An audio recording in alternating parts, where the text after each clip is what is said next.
Demikianlah Injil Tuhan. Terpujilah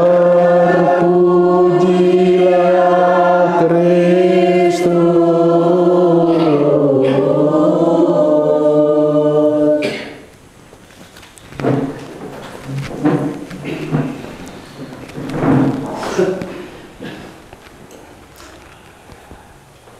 Ibu Bapa, saudara-saudariku yang terkasih, umat Santo Filipus Gajah.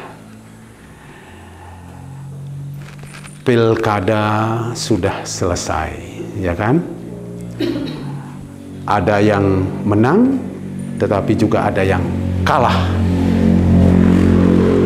Bagi mereka yang menang, yang seharusnya terjadi adalah bersyukur dan berterima kasih. Tetapi bagi yang kalah, ini juga kesempatan untuk semakin berbenah diri, agar siapa tahu kemudian kalau ada kesempatan kedua, Tuhan juga memberikan kesempatan yang sama. Menarik juga beberapa sambutan-sambutan dari para kandidat yang telah berhasil, atau bupati yang baik menjadi bupati maupun gubernur. Dia selalu mengatakan, kita juga berterima kasih untuk teman-teman semua. Berterima kasih juga untuk para pendahulu yang juga memberikan pembelajaran yang baik. Mari kita bekerja sama. Mari kita saling berdamai, lupakan semua masalah yang telah terjadi. Seharusnya seperti itu, sehingga apa yang kita cita-citakan mengenai damai itu memang betul-betul kita rasakan. Tapi ibu bapak, saudara-saudari yang terkasih, kita lupakan sejenak untuk masa pilkada yang sudah berlalu. Hari ini kita merayakan pekan pertama masa Advent. Advent atau Adventus itu berarti kedatangan Tuhan, atau hari saat dimana kita menantikan Tuhan kita, Raja Damai yang menjadi manusia dan lahir di antara manusia. Dan kita tahu Raja Damai ini tidak haus dengan kekuasaan, tetapi Raja Damai ini tampil sangat sederhana. Bahkan dia lahir di sebuah kandang karena sulitnya tempat penginapan. Ibu bapak, saudara-saudariku yang terkasih,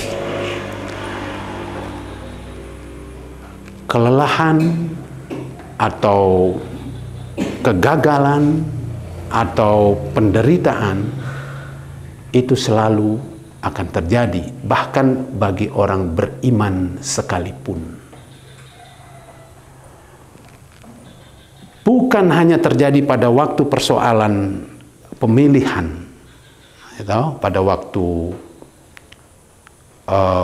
pilgub atau pilkada, tetapi juga terjadi setiap hari untuk kita orang beriman. Ternyata damai atau kenyamanan itu tidak dengan sendirinya terjadi. Ternyata damai itu memerlukan perjuangan. Ternyata sebagai orang beriman kita tidak luput dari kekalahan, dari penderitaan, dari kesesakan, dari apa saja yang membuat kita sering letih. Nah, oleh karena itu, mari kita mengingat kembali apa yang tadi kita dengar di dalam bacaan yang pertama tadi. Dalam surat, terutama bacaan yang kedua dalam surat Paulus kepada Tesalonika. Umat, mari kita tetap tegar. Mari kita selalu untuk berusaha. Mari kita tidak menjadi lemah untuk menantikan Tuhan kita Yesus Kristus yang akan datang. Kita harus siap dengan segala resiko. Sebaliknya, di dalam Injil tadi dengan jelas dikatakan oleh Yesus, berjaga-jagalah, berdoalah selalu. Jangan sampai hatimu syarat oleh pesta pora ataupun oleh mabuk-mabukan. Maka Bapak Ibu, saudara-saudari yang terkasih, ini pesan yang sangat baik untuk kita dalam masa menantikan kedatangan Tuhan kita Yesus Kristus. Kita harus menjadi orang yang siap menggunakan segala kesempatan dengan sebaik-baiknya, bekerja dengan sebaik-baiknya. Tetapi jangan sekali melupakan hal-hal yang penting bagi kehidupan rohani kita. Izinkan saya untuk berkisah sedikit tentang pengalaman saya di Hilir hari Minggu. Saya diminta untuk mendoakan orang sakit oleh ketua umat. Dia katakan, "Pastor, apakah boleh datang mengunjungi orang sakit?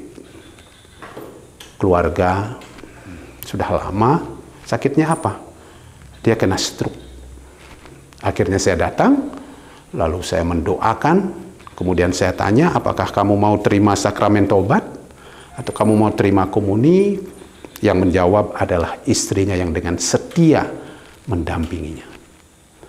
Lalu saya doakan, lalu karena dia tidak sadar, akhirnya saya hanya memberi sakramen pembekalan, sakramen minyak suci. Nah, kemudian saya dibawa keluar oleh istrinya. Lalu istrinya bercerita, "Pastor, sebetulnya saya ingin seperti keluarga lain. Anak saya duduk di antara saya dengan suami saya. Suami saya orang baik, dia pekerja keras. Hanya dia selalu lupa. Dia hanya mengantar saya ke gereja, setelah itu dia pulang. Karena dia sibuk dengan urusan, kebetulan dia mempunyai usaha untuk mengepul, membeli sawit. Nah, sekarang dia tidur dalam keadaan begini. Semuanya serba terlambat, Romo." Lalu saya katakan, "Tidak ada yang terlambat." Kemudian ibu itu mengatakan, "Ternyata uang itu tidak bisa membeli kesehatannya. Dia tetap sakit. Sudah pergi kemana-mana, ke dokter. Ternyata uang juga tidak memberikan kenyamanan." Ibu bapak, saudara-saudari, pesannya jelas.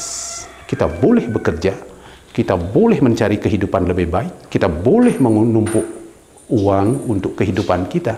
Tetapi kita jangan lupa untuk mempersiapkan diri kita. Ada beberapa hal yang bisa kita lakukan dalam masa Advent ini. Pertama, tentu kita harus membersihkan hati kita. Kalau ada yang mau menerima sakramen tobat menjelang Natal, itu sangat baik. Kalau ada yang pergi ikut pendalaman iman tentang masa Advent ini, itu juga bagus. Tapi juga kalau ada di rumah itu mempunyai lilin, biarpun hanya lilin biasa, lilin kecil 4, setiap kali makan dinyalakan, kemudian doa Bapa Kami dan Salam Maria bersama keluarga, itu juga sangat baik. Setelah itu dimatikan, besok dinyalakan lagi. Itu juga cara kita untuk mempersiapkan Natal ini. Atau saya senang, saya di luar dugaan saya, ternyata umat Santo Filipus ini menyiapkan masa Advent yang bagus sekali, ada lilin, semuanya bersih, liturginya juga bagus. Ini juga salah satu cara kita untuk menyambut Tuhan. Tapi yang tidak kalah penting, ketika Bapak Ibu memperoleh rejeki, bagi juga dengan orang-orang yang memerlukan lewat aksi amplop atau aksi kasih Natal. Nah, itu Bapak Ibu cara-cara kita untuk mempersiapkan Natal ini. Semoga masa Advent, masa kedatangan Tuhan, masa di mana Allah selalu berserta kita, Emmanuel, selalu menyertai kita. Tuhan memberkati.